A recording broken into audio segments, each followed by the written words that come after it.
Assalamualaikum warahmatullahi wabarakatuh. Innal hamdalillah nahmaduhu wa nasta'inuhu wa nastaghfiruh wa na'udzu billahi min shururi anfusina wa sayyiati a'malina may yahdihillahu fahuwal muhtadi wa may yudlil falan tajida lahu waliyyan mursyida asyhadu an la ilaha illallah wahdahu la syarika lah wa asyhadu anna Muhammadan 'abduhu wa rasuluhu alladzi la nabiyya ba'dah. Wa qala Allah Subhanahu wa ta'ala ya ayyuhalladzina amanu taqullaha haqqa tuqatih wa la tamutunna illa wa antum muslimun. Ya ayyuhalladzina amanu taqullaha wa qulu qawlan sadida yuslih lakum a'malakum wa yaghfir lakum dhunubakum wa man yuti'illaha wa rasulahu faqad faza fawzan 'azima.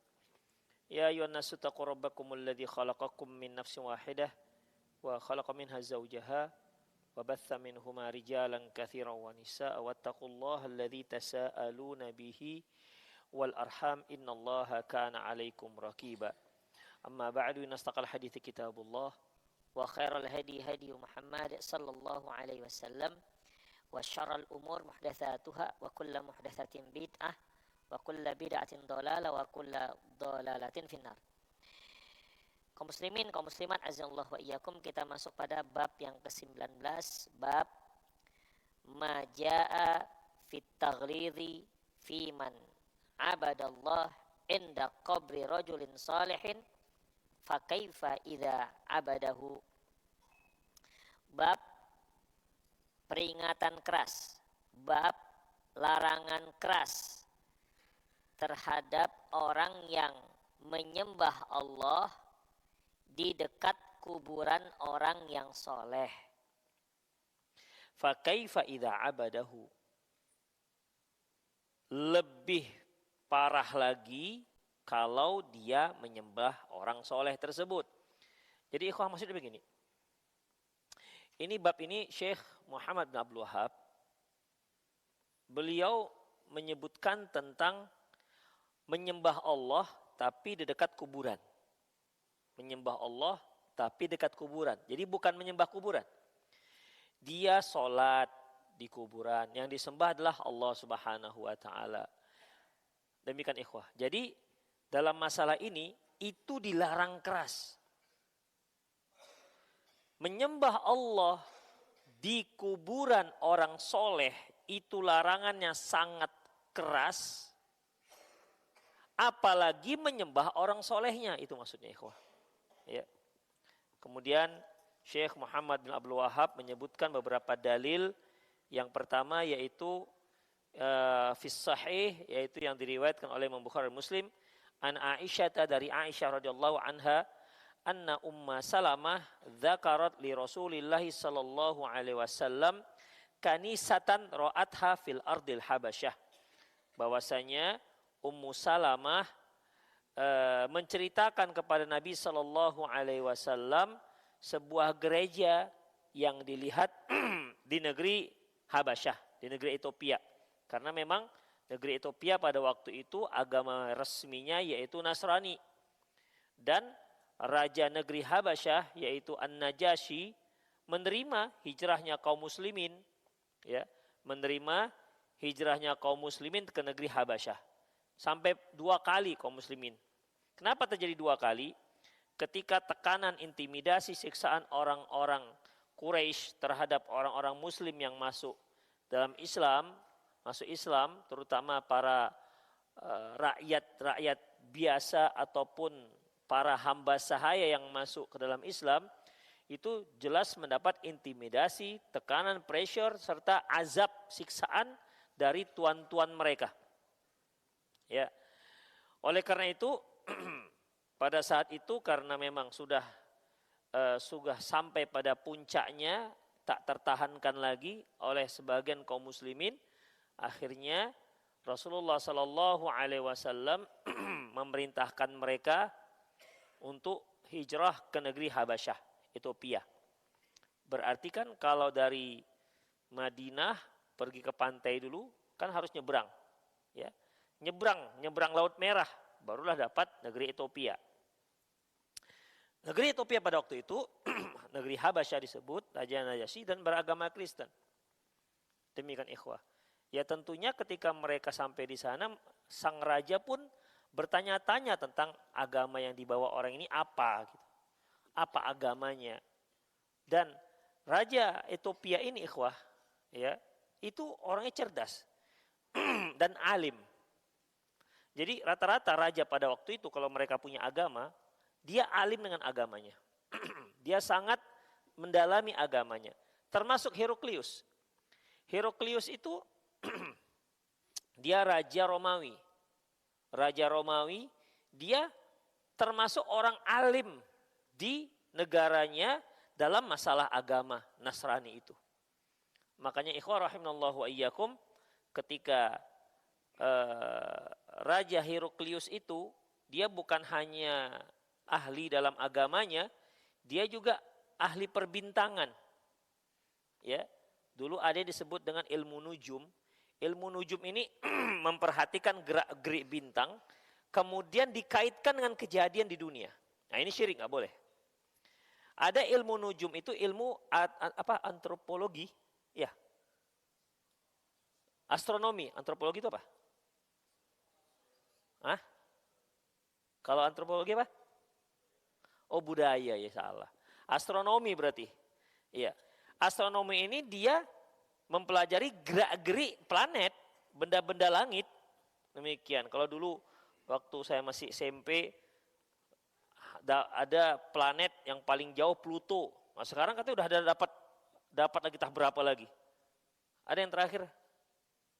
Planet yang juga lebih jauh dibandingkan Pluto. Itu hanya mempelajari benda-benda langit, tidak mengkaitkan dengan kejadian-kejadian yang ada di di bumi.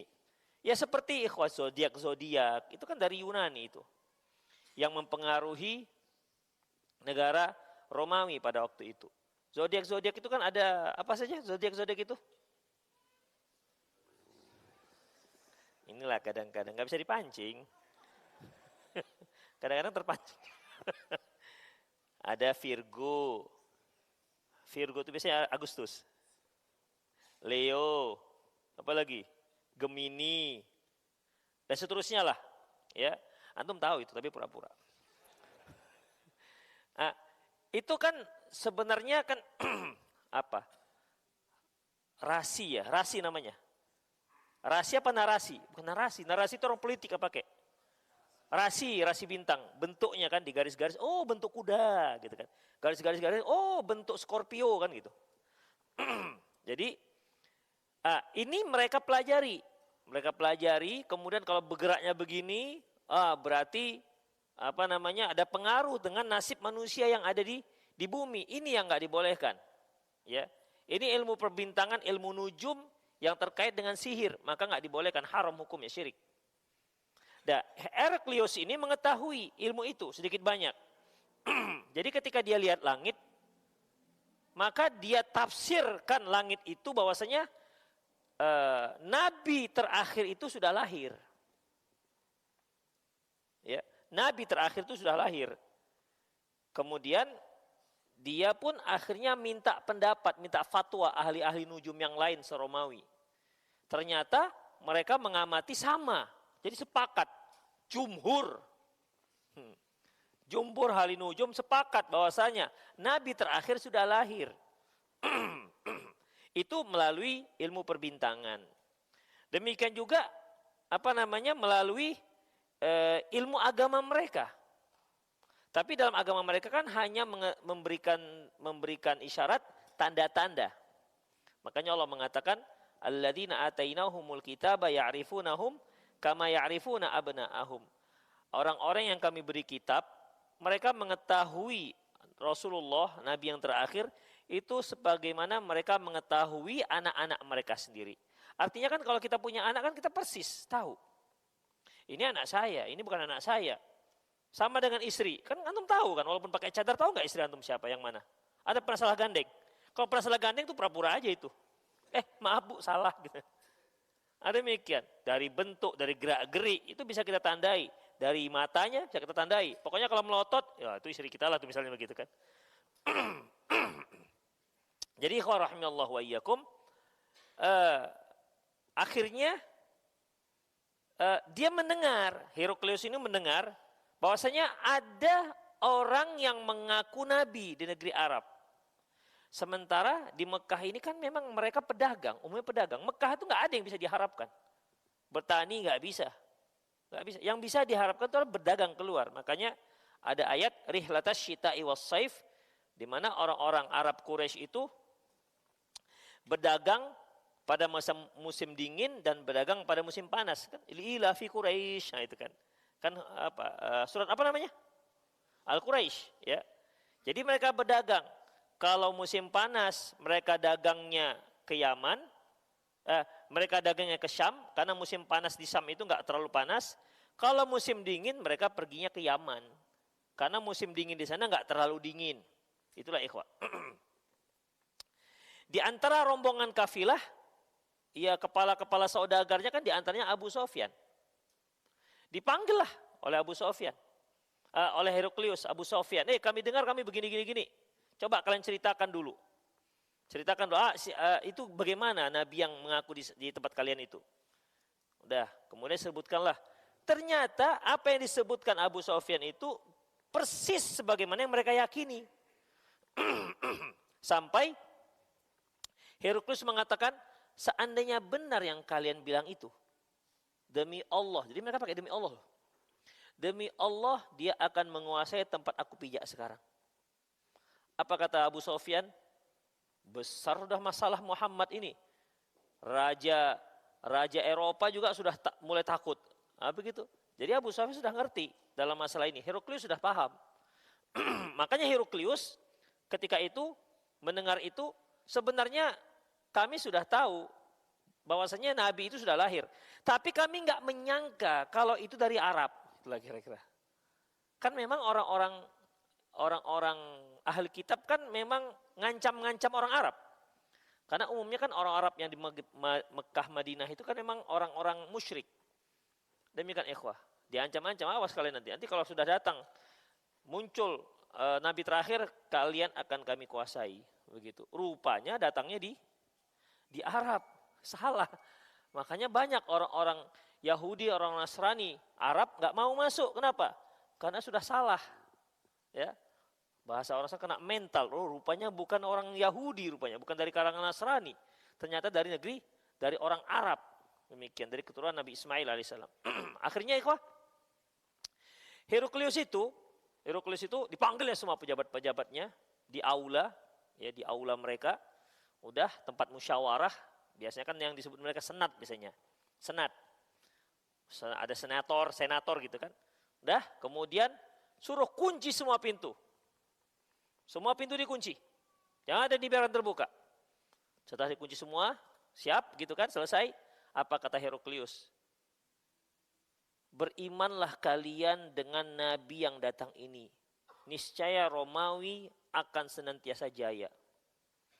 Mendengar itu, bubar semua anggota senat bubar, lari tunggang langgang, lari, nggak mau mendengar, nggak mau. Larinya kemana? Ke pintu tentunya. Buka-buka pintu nggak ada gitu kan, nggak terbuka. Kemudian kata Heraklius, udah balik kita duduk, kita bicarakan kembali.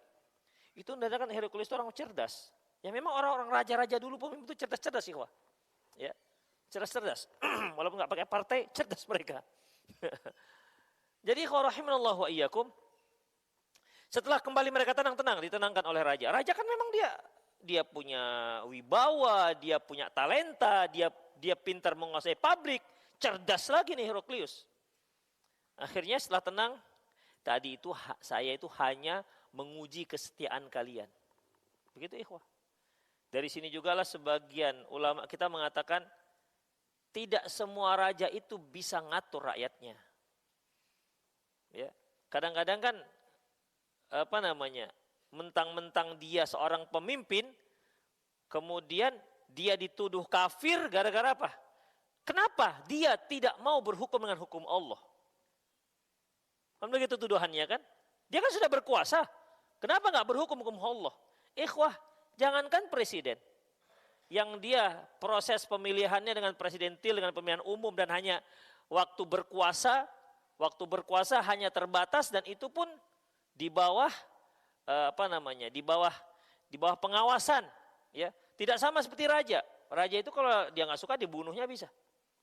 Orang rakyat dan negara itu punya dia. Taib. Akhirnya ikhwah, raja saja tidak bisa, apalagi presiden. Jadi kalau dikatakan kafir presiden itu gara-gara dia, walaupun dia seorang muslim tapi karena tidak karena tidak menerapkan hukum Islam, maka dia kafir. Kenapa? Dia kan raja, dia kan berkuasa. Kenapa tidak bisa menerapkan? Ikhwah, itu contohnya Heraklius. Dia ingin tapi nggak bisa kan? Dia ingin tapi nggak bisa. Itu ikhwah. Jadi itu nggak bisa dijadikan sebagai dalil. Taib. Demikian juga Habasyah. Dan saya kira Habasyah, Najasyi itu kalau Heraklius, para ulama berbeda pendapat apakah dia akhirnya masuk Islam apa tidak. Tapi lebih banyak mengatakan dia nggak masuk Islam. Tapi Raja Habasyah yang waktu itu agamanya Kristen, dia masuk Islam. Tapi dia merahasiakan keislamannya. Demikian ikhwah, ya. Karena dia itu seorang pendeta dan dia alim dengan agama Kristennya. Dengan agamanya, dia tahu Injil itu bagaimana.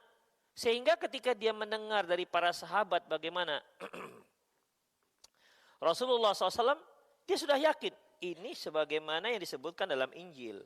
Seperti yang sering kita katakan bahwasanya, kita sebut bahwasanya kitab suci itu ataupun para nabi itu, mereka itu mendapat rekomendasi dari nabi sebelumnya dan merekomendasi kepada nabi setelahnya. Itu dia. Nabi Isa, dia direkomendasi oleh nabi sebelumnya, Nabi Musa, dan dia merekomendasi ke nabi setelahnya. Demikian. Makanya ketika dalam surah As-Saff Allah ceritakan, wa idz qala Isa bin Maryam ya bani Israil, ketika Isa bin Maryam berkata, wahai bani Israel, inni Rasulullah, aku itu adalah utusan Allah. Musaddiqal lima baina yadayya minat Taurat.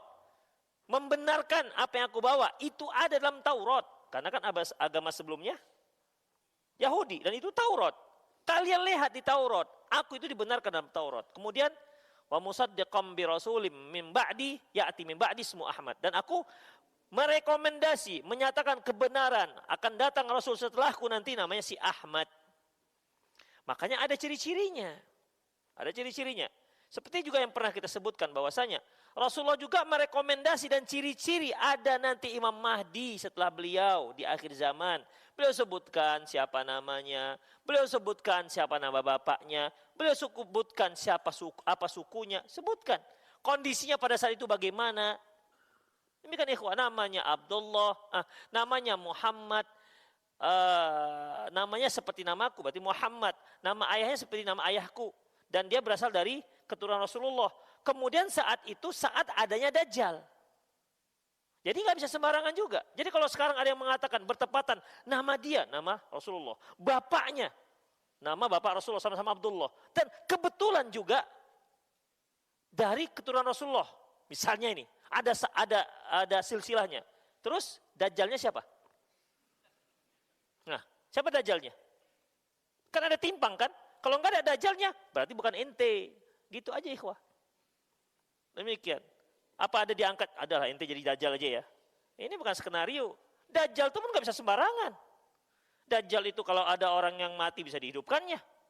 Kalau dia pergi satu kampung yang sedang tandus kerontang, kering kerontang. Kalau penduduknya beriman kepada Dajjal, ditinggalkan Dajjal, langsung itu subur.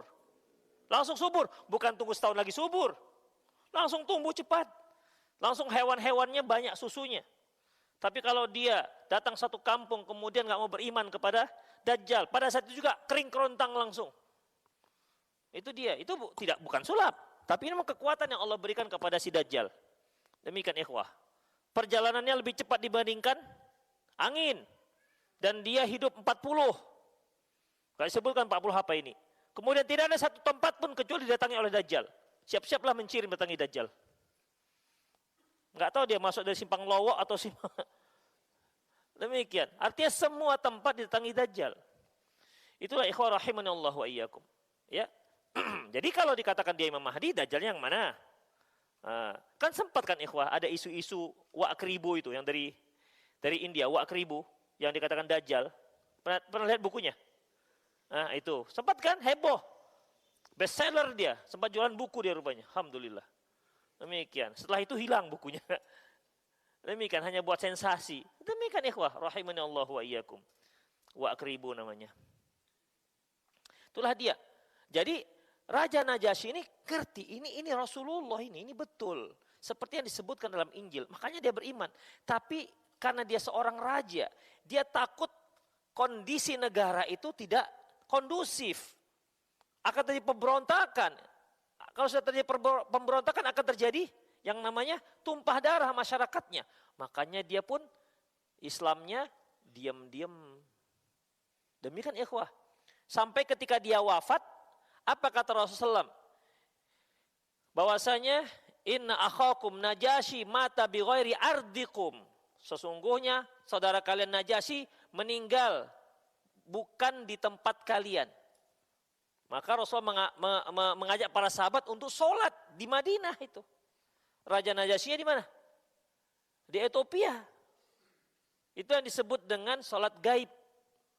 Demikian. Ada yang menyebutkan seperti Syekh Al-Albani menyebutkan ini khusus untuk Najasyi. Kenapa? Karena di sana orang nggak tahu kalau dia adalah seorang yang Muslim sehingga nggak ada yang menyolatkannya. Maka disolatkanlah dari Madinah. Demikian ikhwah. Diumumkan kepada para sahabat di masjid bahwasanya teman kita, saudara kita Najasyi meninggal maka kita kumu. Ayo kita bangkit untuk sholat, menyolatkan mayat jenazahnya Najasyi dari Madinah disolatkan. Itu ikhwah rahimallah wa iyyakum. Ini juga dijadikan dalil bahwasanya boleh mengumumkan ada orang yang meninggal. Boleh mengumumkan di masjid. Itu dari antara dasarnya. Ya kalau kita kan biasanya kalau sudah habis subuh, innalillahi. Habisnya assalamualaikum. Nah, biasanya meninggal nih kalau gitu. Kalau sudah begitu intonasinya. Assalamualaikum. Biasanya ada meninggal lah itu. Demikian ikhwah. Itulah dia. Boleh, enggak ada masalah. Yang enggak dibolehkan yaitu cara mengumumkan dengan cara-cara jahiliyah. Baik. Jadi ikhwah rahimallah wa iyyakum, hijrahlah para sahabat ke sana karena enggak tahan lagi di Mekah. Udah. Terus kok bisa ada yang kedua? Di sana mereka mendengar bahwasanya orang-orang Quraisy itu sudah masuk Islam semua. Senang kan mereka ikhwah. Ya. Ada yang menyebutkan dikarenakan disebutkan dalam surat An-Najm itu di akhir kan ada sujud. Iya kan? Surat An-Najm kan? Demikian ikhwah. Jadi ketika orang-orang Quraisy mendengar surat ayat itu di akhir, mereka serempak sujud. Disadari atau enggak disadari? Demikian. Sehingga sampailah berita ke negeri Habasyah bahwasanya orang-orang kufar Quraisy sudah Islam. Akhirnya mereka pulang. Pulanglah ke Madinah. Ternyata tidak. Akhirnya gimana? Balik lagi. Itulah hijrah yang kedua. Demikian ikhwah. Dan di antara orang yang hijrah ke negeri Habasyah adalah Ummu Salamah. Demikian ikhwah. Makanya dia menceritakan gereja. Bagaimana gereja di sana. Ikhwah, kalau di negeri Arab,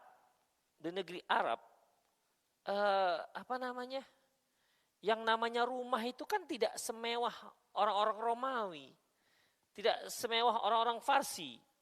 Ya rumah orang Arab kan petak-petak gitu kan, dibuat dari tanah, demikian. Ka'bah lah yang bagus dibangun.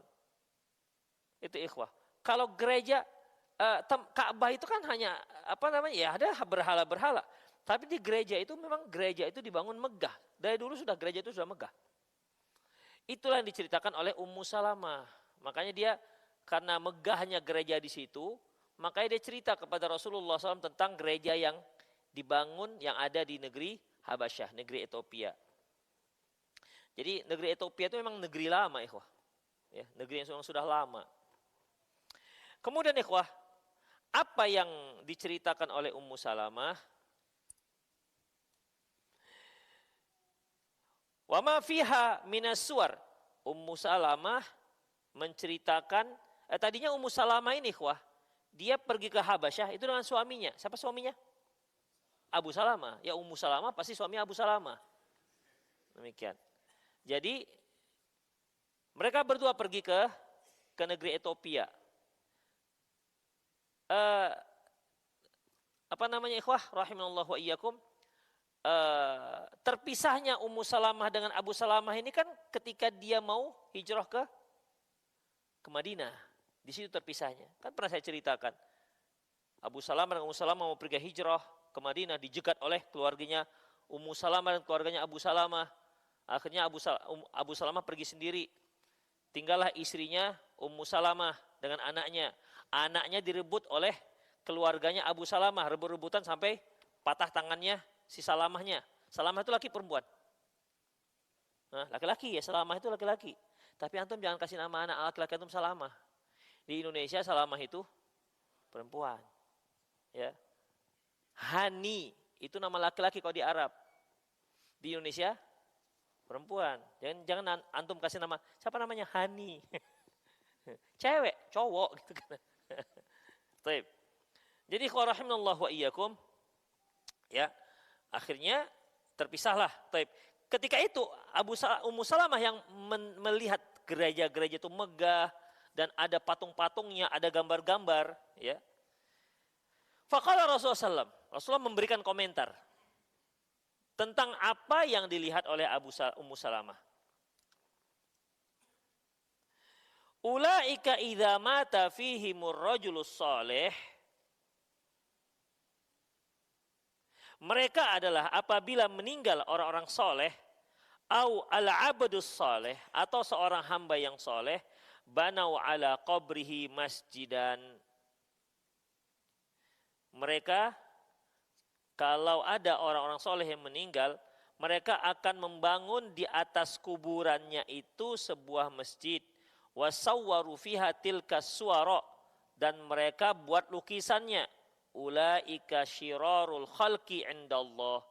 Mereka adalah seburuk-buruk makhluk di sisi Allah Subhanahu wa taala.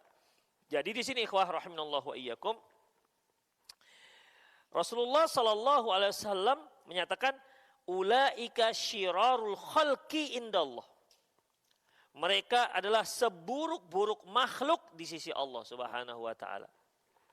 Kenapa demikian ikhwah? Ada orang soleh, kemudian mereka buat gambarnya, mereka buat patungnya, kemudian mereka bangun di atas kuburannya itu masjid. Demikian tempat ibadah. Padahal masjid tempat ibadah itu menyembah patung itu atau menyembah Allah? Hah? Menyembah Allah. Demikian ikhwah. Menyembah Allah. Tapi tetap dicela oleh Rasulullah Sallallahu Alaihi Wasallam. Bab ini kan mirip dengan bab sebelumnya. Bab sebelumnya kan menyebutkan bahwasanya sebab kekufuran kan sebab umat itu meninggalkan agamanya gara-gara al-ghulu fis sholihin, ya kan? Berlebihan dengan orang soleh. Ini diantara kelanjutan dari pembahasan bab sebelumnya. Di antaranya seperti itu. Kalau kemarin disebutkan bahwasanya terkait dengan patung yang akhirnya disembah, kalau ini terkait dengan kuburan. Jadi kuburan itu dari dulu begitu. Orang-orang mengkeramatkan kuburan. Jadi bukan peristiwa pertama yang muncul semasa alam bertembang, enggak. Semasa sejarah umat manusia, enggak ikhwah. Yang menjadikan kuburan itu sebagai tempat beribadah itu sudah ada dari agama-agama sebelumnya. Demikian ikhwah. Sudah ada agama sebelumnya. Dan itu diberantas oleh para nabi-nabi sebelumnya termasuk Rasulullah SAW. Demikian ikhwah. Beberapa hari yang lalu saya mendengar ada seorang tokoh lah di Indonesia dengan sangat berapi-api. Lihat itu, kuburan Utsman dihancurkan mereka, kan gitu ceritanya. Hebatlah pokoknya, berapi-api. Ya bagi yang nggak ngerti, yang penting api-apinya hebat. Demikian, isinya kosong. Demikian, hanya berapi-api saja. Provokator. Demikian. Kalau dia lihat dalil, seharusnya dia nggak seperti itu. Di antaranya dalil ini ikhwah. Rahimanallahu wa iyyakum. Demikian. Apa dia nggak tahu sabda perkataan Ali bin Abi Thalib, ala aba'atsukum mithla ma ba'atsani Rasulullah sallallahu. Tahu, mau nggak kalian aku utus? Kalian aku utus sebagaimana misi yang Rasulullah pernah mengutusku. Allah tada'a qabran musyrifan illa sawaitah. Jangan biarkan satupun kuburan megah kecuali kamu ratakan.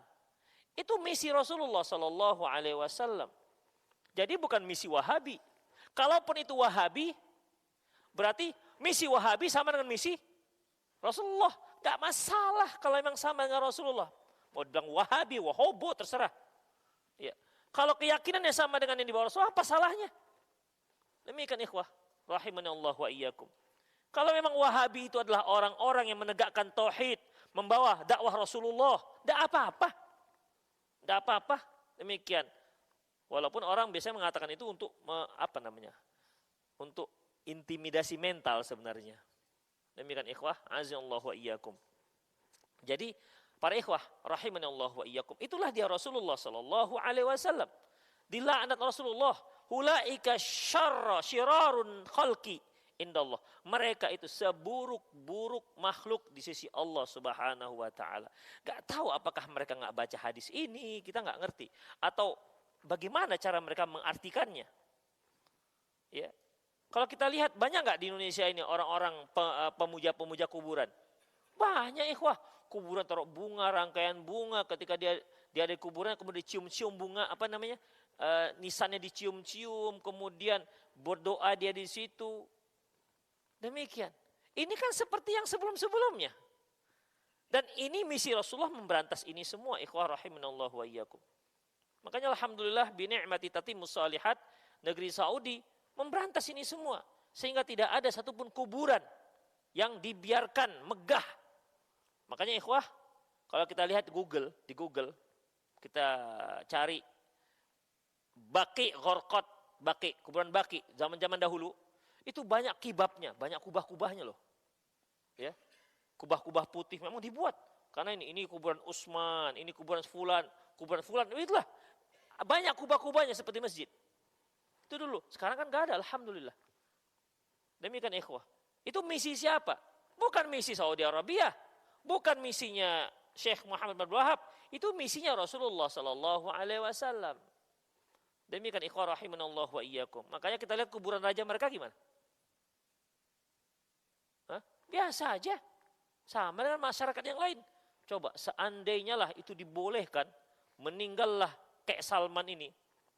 Tentu saya kira lebih hebat lagi masjid dibuatkan untuk dia kan.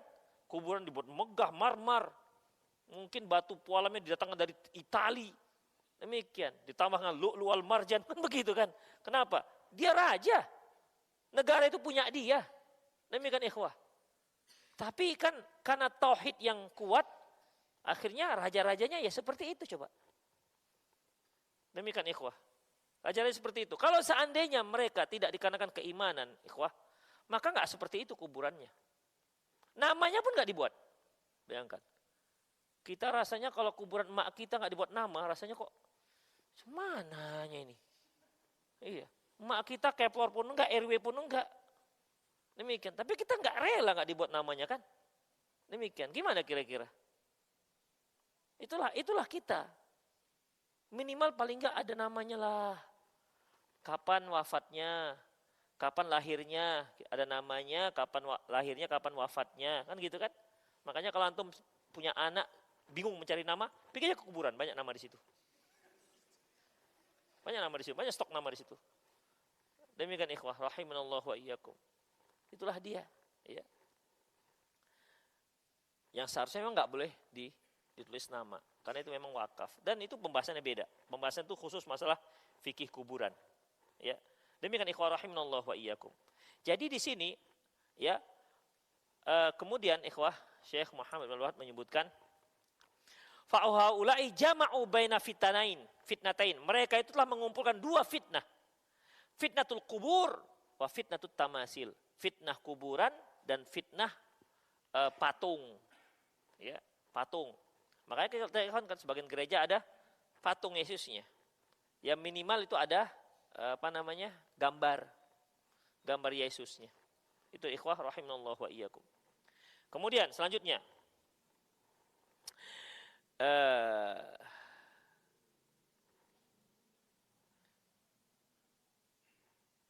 di sini enggak ada keterangan seperti di sini. Mereka disifati oleh beliau sebagai sejelek-jelek makhluk.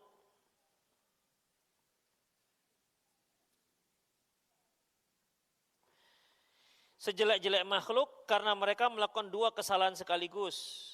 Oh iya, ini dia. Ya. Yaitu ibadah, membangun ibadah, yaitu membangun tempat ibadah di atasnya dan membuat patung-patung. Membangun tempat ibadah di sana, ya, dan membangun patung-patung. Berbeda naskah ini dan ini. Di sini faula ijma'u bainal fitnain. Mereka itu telah menggabung dua fitnah, fitnatul kubur dan fitnatul tamasil. Fitnah kubur dan fitnah patung. Kalau di sini disebutkan mereka buat dua kesalahan sekaligus, memuja kuburan dengan membangun tempat ibadah dan atasnya membuat patung-patung. Taib, ikhwan rahimanallahu wa iyyakum. Kemudian walahuma anha, diriwayatkan oleh Imam Bukhari dari Aisyah radhiyallahu anha, qalat, dia berkata, lamma nuzila bi Rasulillah SAW, ketika datang menjelang wafat Rasulullah sallallahu alaihi wasallam, tafiqa yatrahu khamisatan lahu ala wajhi. Beliau menutup wajahnya dengan kain. Kemudian fa idza irtamma biha kasyafaha. Apabila beliau lemas, beliau buka. Kan biasa kan kalau kita selimutan dingin gitu kan sampai kepala, nanti setengah jam kemudian lemas, buka kan gitu kan. Sama seperti ini. Demikian. Jadi ketika beliau mulai lemas, beliau buka. Kemudian faqala wa huwa kadzalik, dalam kondisi seperti itu beliau mengatakan, berfirman, la'anallahu 'alal yahud wan nasara. Allah melaknat Yahudi dan orang Nasrani. Ittakhadhu qubur anbiya'ihim masajidan. Mereka telah menjadikan kuburan-kuburan nabi mereka sebagai masjid. Yuhadzir ma sana'u. Beliau mentahdzir, mewaspadai apa yang mereka lakukan. Walaula dzalika la ubriza qabruhu. Seandainya tidak ada larangan ini, tentunya kuburan Rasulullah itu sudah dibangun habis, diperlihatkan.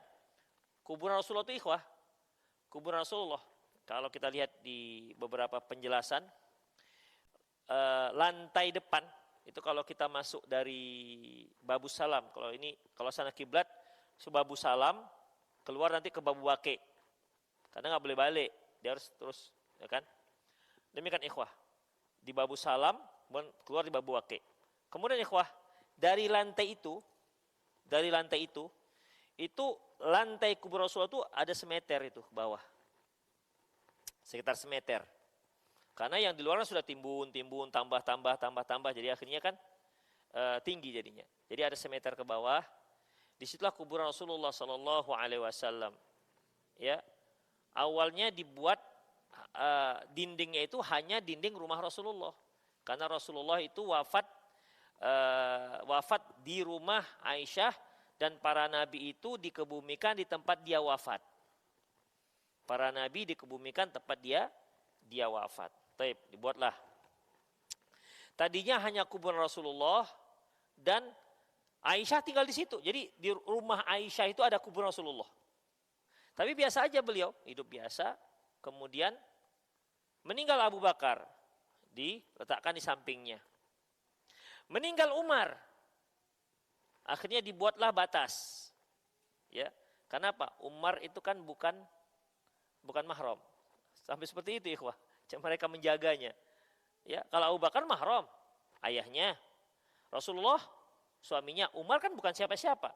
Akhirnya dibuatlah dinding pemisah antara rumah Aisyah dengan kuburan Rasulullah, Abu Bakar dan Umar. Demikian ikhwah. Kemudian setelah Aisyah radhiyallahu anha wafat, dibuatlah dinding kedua. Buat dinding kedua. Dah. Dindingnya itu ikhwah tidak ada pintu dan tidak berjendela. Begitu. Bukan ada pintu yang harus bisa dibuka. Kan pernah kita lihat, saya pernah lihat di video ketika datang presiden, waktu itu presiden bukan Tajikistan, presiden Bosnia. Kan pimpinannya kan sekarang orang muslim kan? Ya kan? Yang jenderal itu. Nah, ketika dia datang ke sana, itu dibukakan pintunya, dibukakan semuanya, nampaklah kuburannya. kuburan Rasulullah itu diselimuti dengan kain hijau. Itu hoax, ikhwah. Ya, nggak ada pintunya kuburan Rasulullah itu. Nggak ada pintunya dan nggak ada jendelanya. Bagian atas tutup mati. Nggak ada jendelanya, nggak ada pintunya. Demikian. Dah, itu dinding kedua. Dinding ketiga dibuat masa Umar bin Abdul Aziz. Dibuat dinding ketiga, tapi bagian belakangnya dibuat begini, lurus. Bukan peta, tapi dibuat runcing. Supaya apa? Supaya orang nggak ada sholat di situ, menghadap kuburan. Karena setelah itu masuk kubur Rasulullah dimasukkan ke dalam perluasan Masjid Nabawi. Makanya dibuatlah dinding bagian belakangnya dibuat begini. Nah, supaya nggak ada orang-orang sholat di situ. Kalau dibuat datar seperti gini, orang kan sholat di sini. Ya. Depannya kubur Rasulullah, maka dibuatlah runcing begini. Demikian, ikhwah. Jadi segi berapa itu? Segi 45 jadinya. 1, 2, 3, 4, 5. Jadi 5, segi 5. Demikian, ikhwah. Ditambah satu sisi lagi. Itu dia, ikhwah rahimanallah. Barulah terakhir itu dinding yang kita lihat itu yang jerjak-jerjak. Nah, itu yang terakhir. Dan dinding yang sebelumnya itu dilapisi dengan kain. Makanya kalau kita ngintip bisa, tapi yang nampak dinding yang ketiga. Iya, kainnya itu. Bisa ngintip. Kalau pas polisinya lagi ngelengos gitu kan, nampak gitu. Kalau ketahuan, tok katanya. Gitu kira-kira. Ada demikian, ikhwah. Jadi nggak nampak kubur Rasulullah. Jadi kalau dia mengatakan disilahkan nengok kubur Rasulullah, kemudian terbukalah kubur Rasulullah, kemudian ada kain diselimuti kain hijau, nggak ada, ikhwah, nggak ada seperti itu. Demikian, ikhwah, nggak bisa masuk, nggak ada yang bisa masuk. Demikian, ikhwah rahimanallah wa iyyakum. Itulah dia. Jadi pada saat itu, ya, ketika itu Rasulullah Shallallahu Alaihi Wasallam beliau tutup wajahnya, kalau beliau lemas beliau buka lagi, beliau katakan bahwasanya la'anallah al-yahud wan nasara. Allah Subhanahu wa taala melaknat Yahudi Nasrani ittakhadhu qubur anbiya'i masajida, yang telah menjadikan kuburan-kuburan nabi mereka menjadi masjid. Demikian, ikhwan. Banyak enggak di dunia ini masjid kaum muslimin ada kuburannya? Banyak sekali. Terutama, ikhwah, kalau di Indonesia ini biasanya masjid-masjid lama, masjid-masjid Melayu lama, itu biasanya ciri-cirinya pertama di samping sungai. Makanya kita lihat masjid-masjid lama di Sumatera Utara ini rata-rata pinggir sungai. Dari mulai Tanjung Pura, lihat masjid rayanya itu pinggir sungai. Masuk Setabat, ya kan, samping sungai juga itu, Setabat. Masuk Binjai di mana? Ada? Nggak ada ya? Binjai nggak ada. Masuk Medan, mana? Masjid Raya, Masjid Arab, nggak masuk, belum dibuat tuh Masjid Arab. Masjid Bengkok, samping sungai.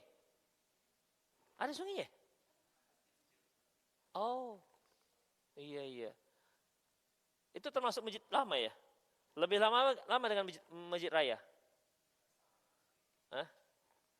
Taib, Masjid Bengkok, kemudian Masjid Belawan ada kan? Nah, rata-rata kan ada kuburan-kuburannya. Ikhwah, itulah dia. Kalau antum ke Turki, hampir rata masjid itu ada kuburannya, dan masjid-masjid lama itu kuburannya bagus-bagus tuh kuburannya, rapi-rapi kuburannya. Demikian. Di Indonesia kan kuburannya ada nisannya gitu. Ini enggak, bagus-bagus kuburannya. Itu, ikhwah rahimanallahu wa iyyakum. Ya, itulah dia. Negara Utsmaniyah waktu itu enggak masalah, enggak mempermasalahkan masjid yang dibangun di sampingnya kuburan. Seperti kuburan Abu Ayyub Al-Ansari, meninggalkan di Turki, di Istanbul. Sebelahnya itu masjid. Orang lebih banyak ke kuburannya Abu Ayyub Al-Ansari ketimbang masjidnya. Itulah, ikhwah. Biasanya kalau Turki itu ke sana melihat ya rekam jejak para sahabat lah gitu kira-kira. Demikian, ikhwah. Hanya kita enggak menganjurkan untuk sholat di sana. Itulah, ikhwah rahimanallahu wa iyyakum. Ya. Berarti kan ini mengikuti sunnah-sunnah orang-orang sebelum Islam. Demikian. Dan Rasulullah tidak menyukai. Karena apa? Ini membuka peluang apa? kesyirikan. Dan memang kan kita lihat bagaimana akhirnya Yahudi, bagaimana akhirnya Nasrani. Kan akhirnya mereka menyembah Nabi Isa, menjadikan Nabi Isa sebagai Tuhan atau anak Tuhan. Orang Yahudi juga begitu, Uzair anak Tuhan. Karena apa ikhwah? Karena saking kagum, saking sayangnya itu. Makanya melihat seperti ini Rasul sudah sebutkan wanti-wanti, la tatruni kama atatin nasara Isa bin Maryam. Jangan kalian menyanjung-nyanjangku sebagaimana orang-orang Yahudi, orang-orang Nasrani menyanjung Isa ibnu Maryam. Beliau juga katakan, la tattakhidu qabri wasanan aidan. Janganlah kalian jadikan kuburan itu sebagai tempat id. Id itu orang berulang berkumpul. Coba sekarang, ada nggak orang berkumpul tiap tahunnya di kuburan? Ada, tapi namanya nggak id, dibuat haul. Demikian. Makanya kalau kita lihat ada haulnya, kalau di sini dia apa? Besilam. Demikian juga kuburan-kuburan Wali Songo, itu ada haulnya. Dan ketika haul itu ramai memang kumpul. Dan bukan hanya Indonesia, dari mancanegara datang. Malaysia, Brunei. Demikian ikhwah, mereka juga suka yang gitu-gitu. Itu ikhwah. Itu kenyataannya. Padahal ini dibasmi oleh Rasulullah SAW. Demikian ikhwah rahimanallah wa iyyakum. Nantilah kita lanjutkan ya kisahnya, hadisnya karena belum selesai. Karena ini hujan, sampai jam 9 aja. Nah demikian ikhwah. Ya. Kasihan antum kan becek-becek pulang nanti. Demikian ikhwah. Ada yang mau bertanya silakan. Di 0813 600 661 silakan.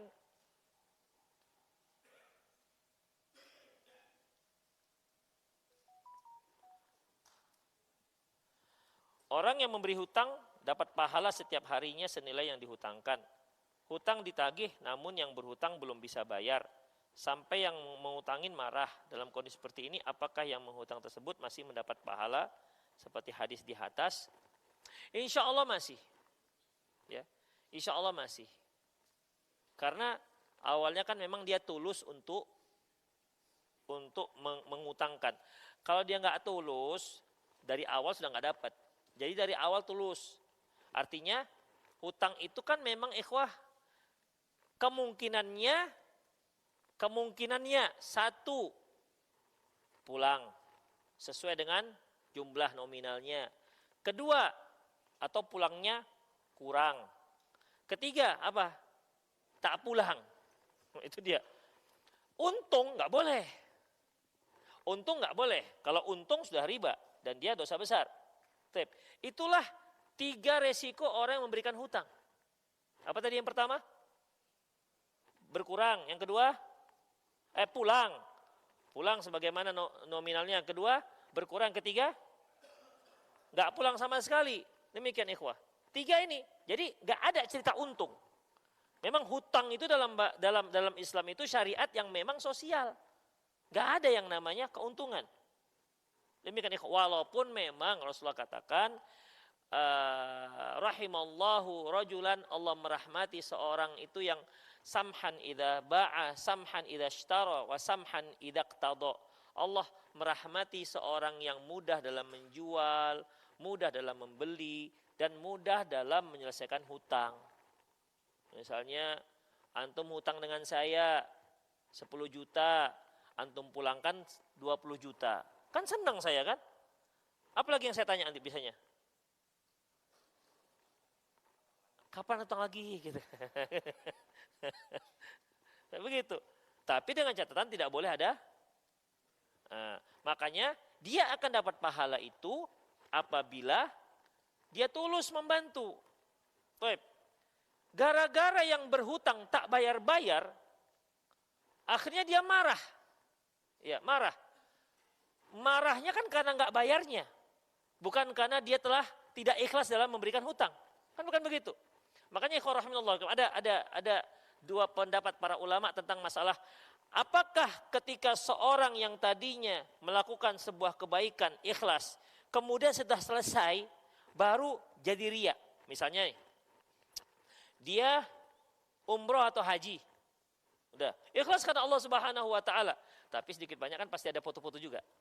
Ya kan, ada foto ketika payungnya kembang, ketika kubahnya geser. Nah itu kan. Kadang-kadang di pintu Umar bin Khattab ke Masjid Nabawi, Tetap ada ikhwah. Hanya memang gayanya gaya orang soleh lah, nggak begini gitu kan, nggak gitu. Demikian. Jadi ini kan biasanya hanya untuk dokumentasi keluarga, lihat-lihat inilah dulu abi, umi segala macam gitu kan. Demikian. Mungkin karena dia aktivis sosmed kan, setahun kemudian kawan-kawannya pada mengupload ini dulu, alhamdulillah saya pas di Baki, ini saya Gunung Uhud, ini saya pas di Masjid Kuba, begitu kan. Dia pun dalam hatinya bisikan setan tuh, buat, emang dia aja yang punya, kamu kan juga punya, gitu kan. Akhirnya diuploadnya lah ya, gambar-gambar yang sudah dia, foto-foto yang sudah dia simpan selama setahun, gak ada orang yang tahu kecuali keluarganya aja, diupload lah. Alhamdulillah nikmatnya sholat di Masjidil Haram, wah gitu kan. Ternyata dia ada ngambil foto berdoa menghadap kamera, belakangnya Ka'bah. Seharusnya kan dia menghadap Ka'bah. Kalau dia menghadap Ka'bah kan berarti mengunggungi kamera, kan nggak nampak dia. Demikian, akhirnya kan terpaksa mengunggungi Ka'bah, menghadap kamera. Jadi gimana caranya? Kalau dia kameranya di depan Ka'bah, berarti belakangnya kan nggak ada Ka'bah nampak. Nah, demikian ikhwah. Jadi kan makan buah si malakama jadinya. Ada yang ini, ada yang dari samping. Dari samping, akhirnya Ka'bah di samping jadinya. Kan nggak mungkin begini kan doanya. Taib. Muncullah, akhirnya dipuji orang, akhirnya pun muncullah riyanya misalnya. Tapi awalnya dulu ketika dia beribadah, umroh atau haji, itu ikhlas. Tapi belakangan riyanya. Ini bagaimana ikhwah? Ada dua pendapat para ulama dalam masalah ini. Apakah ibadah yang lama itu rusak gara-gara riyanya ataukah tidak? Demikian. Yang rajih bahwasanya karena di awalnya memang dia sudah enggak riya, ikhlas, ya. Dia ikhlas, maka ibadahnya diterima oleh Allah Subhanahu wa taala karena ikhlas. Terus gimana dengan riya belakangan? Riya belakangan dia berdosa, tapi tidak mempengaruhi nilai ibadah sebelumnya. Nah, itu sama dengan tadi insya Allah. Awalnya kan dia ikhlas membantu. Ya, ikhwah kalau ada orang datang berhutang, itu kan lisannya memang lisannya sangat manis, semanis madu rimba tualang itu ikhwah. Iya. Nah, dia kan jadi pedasnya kan sudah proses berikutnya. Ya kan? Dia kan biasanya prosesnya itu kan proses peminjaman, ngelobi, berhasil. Itu seperti proses pengiriman apa? Pengiriman ekspedisi.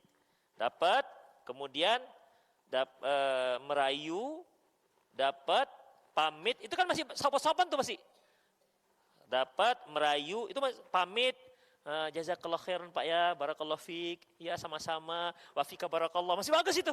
Insyaallah. Begitu hilang dari pandangan, nah, itu mulai berubah nanti ketika ketemu berikutnya. Assalamualaikum, salam. Macam gak ada cerita. Macam gak ada cerita. Itu pun masih mendingan, dia itu masih ketemu. Ada yang gak ketemu setelah itu, habis itu.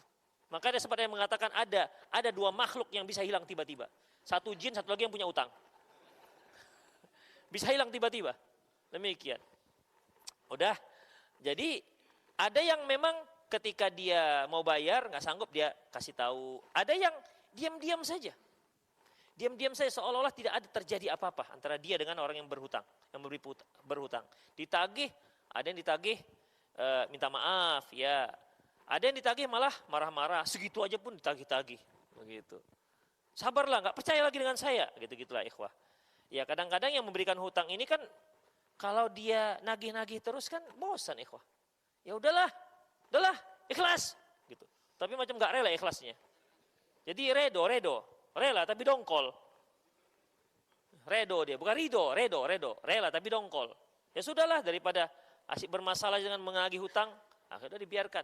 Dia anggap ikhlas walaupun dalam keadaan marah. Apakah dia dapat pahala? Dapat pahalanya. Karena dari awal juga niatnya kan untuk menolong. Demikian ikhwah. Tapi kalau antum memberikan hutang dengan niatan, mana tahu nanti awak juga butuh bisa hutang ke dia. Nah, itu berarti nggak dibolehkan. Demikian ikhwah. Tapi umumnya orang yang memberikan temannya hutang, umumnya ikhlas. Umumnya kalau hutang ya, karena risiko 3 tadi itu. Ya, karena risiko 3 gitu. Demikian. Allahu a'lam. Ada lagi? Ada yang mau nanya langsung? Jadi dia dapat pahala insyaallah. Oh, banyak rupanya yang masuk ini. Ustadz, bagaimana kuburan Nabi dan sahabat yang ada di Mekah? yang ada di Mekah. Karena ada Ustadz Kondang yang mengatakan kuburan Nabi dan sahabat di Mekah sama dengan masjid.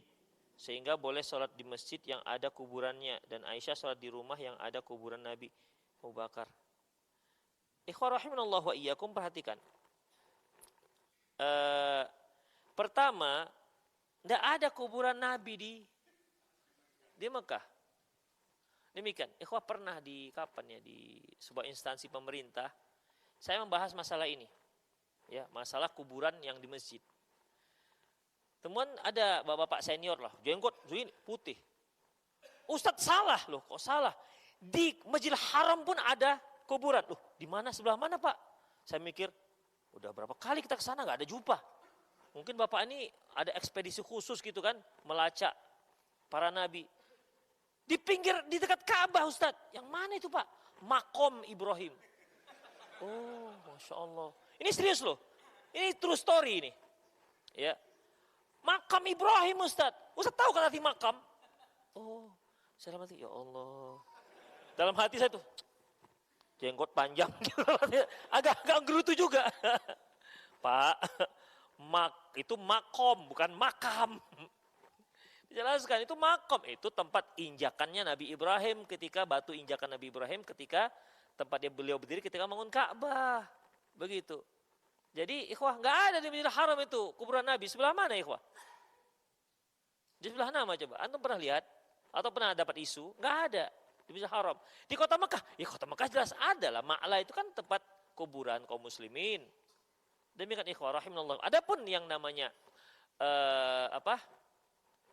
yang namanya kuburan Rasulullah SAW di rumah Aisyah, ikhwah, dikarenakan apa? Pertama, ketentuan syariatnya bahwasanya apa?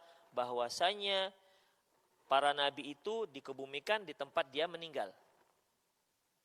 Udah. Jadi kuburan beliau itu sudah jadikan kuburan, tempat kuburan, dibagi dengan rumah Aisyah radhiyallahu anha. Jadi separuhnya kuburan, separuhnya lagi sudah jadi rumah. Hanya memang tidak dibatasin awalnya. Kemudian Abu Bakar. Taib. Ketika Abu Bakar dikebumikan di sana. Terus siapa yang hidup pada zaman itu? Banyak para sahabat senior-senior. Tidak ada seorang pun yang komplain. Seandainya itu satu hal yang terlarang, pasti komplain. Ya, pasti komplain. Demikian ikhwah. Demikian juga ketika meninggalnya Umar bin Khattab, masih banyak para sahabat senior. Ahlul ahdi halli wal aqdi, ahlul ahdi wal Pokoknya ada 6 sahabat ini yang memang ditunjuk sebagai ahli syura untuk menunjuk khalifah. Si hidup pada waktu itu. Dan Umar bin Khattab sebelum meninggal, dia minta izin kepada Aisyah kalau dia nanti meninggal, dia mau ikut dengan 2 temannya, sahabat karibnya. Dan akhirnya kebumikan. Jadi kalau ke sana kiblatnya berarti gini ya, kuburan kan begini nih. Berarti di mana kepala Rasulullah nih? Sini kan? Sini. Dah. Kuburan Abu Bakar sini. Kuburan Umar di sini. Demikian. Jadi enggak jauh-jauh. Bukan semeter. Kalau semeter di sini berarti kan gitu jadinya. Ini dekat-dekat aja. Begini. Nah, begini. Jadi kalau kita pergi ziarah kuburan Rasulullah, itu kan ada 3 blok. Jaring-jaringnya itu apa namanya? Jerjak. Jerjaknya itu kan ada 3 blok. Ya kan? Blok yang kita mengucapkan salam itu di blok yang di tengah, bukan blok yang di kanan dan yang kiri, tengah-tengah. Ada bacaannya di situ, lebih mudah kan. Demikian ikhwah. Loh, kenapa kok bisa seperti itu? Ikhwah, itu tidak termasuk Masjid Nabawi. Demikian ikhwah. Kenapa? Sudah dipagar berapa lapis pagarnya untuk mengantisipasi terjadi kesyirikan. Demikian ikhwah. 1. Yang kedua, jangan samakan Masjid Nabawi dengan masjid yang lain. Masjid Nabawi sekali sholat kita di situ sama dengan 1000 sholat. Demikian. Yang ketiga, itu bukan itu kekhususan untuk Rasulullah Sallallahu Alaihi Wasallam. Dan memang terjaga kan kuburan Rasulullah SAW terjaga dari berbagai macam kesyirikan. Itu ikhwah rahimanallah wa iyyakum. Jadi nggak ada masalah sampai saat ini. Pernah nggak antum lihat isu bahwasanya di kubahnya Rasulullah atas itu ada benda yang terlihat seperti orang kesambar petir katanya. Ada pernah begitu, ikhwah? Ternyata setelah di zoom dekat, bukan, itu memang seperti tangga. Lah, katanya ini orang Wahabi kesambar petir katanya. Karena naik kubahnya Rasulullah SAW. Macam-macam lah ikhwah. Macam-macam. Kan tuh sempat dulu buat isu bahwasanya tanduk setan. Di Indonesia bulan apa tanda simbol masjid gimana bulannya? Minggir gini kan? Minggir gini. Ya, miring dia gini. Kalau di Saudi gimana? Ke atas. Jadi orang-orang yang on ini datang ke Saudi. Wah, tanduk setan ini katanya. Tengoknya semua betul tanduk setan muncul di Saudi Arabia. Tanduk setan begini. Karena begini dia. Begini, enggak begini. Karena dia taunya di Indonesia begini. Samping, ini ke atas, tanduk setan. Bahwasanya Dajjal akan muncul di antara dua tanduk setan. Saudi tanduk setan. Semua masjidnya pakai tanduk setan katanya. Itulah cok gali coknya. Dicocok-cocok kan. Demikian ikhwah. Allahu a'lam bishawab. Kita pulang atau masih pertanyaan? Jujur kali Masya Allah. Emang enak jemaah-jemaah yang jujur-jujur ini. Demikian ikhwah rahimanallah wa iyyakum. Semoga bermanfaat. Aku qouli hadza wa astaghfirullah li wa lakum. Wa lisal muslimin innahu wal ghafur rahim. Subhanakallahumma bihamdik asyhadu an la ilaha illa anta astaghfiruka wa atubu ilaik. Wa akhir da'wana alhamdulillahirabbil alamin. Assalamualaikum warahmatullahi wabarakatuh.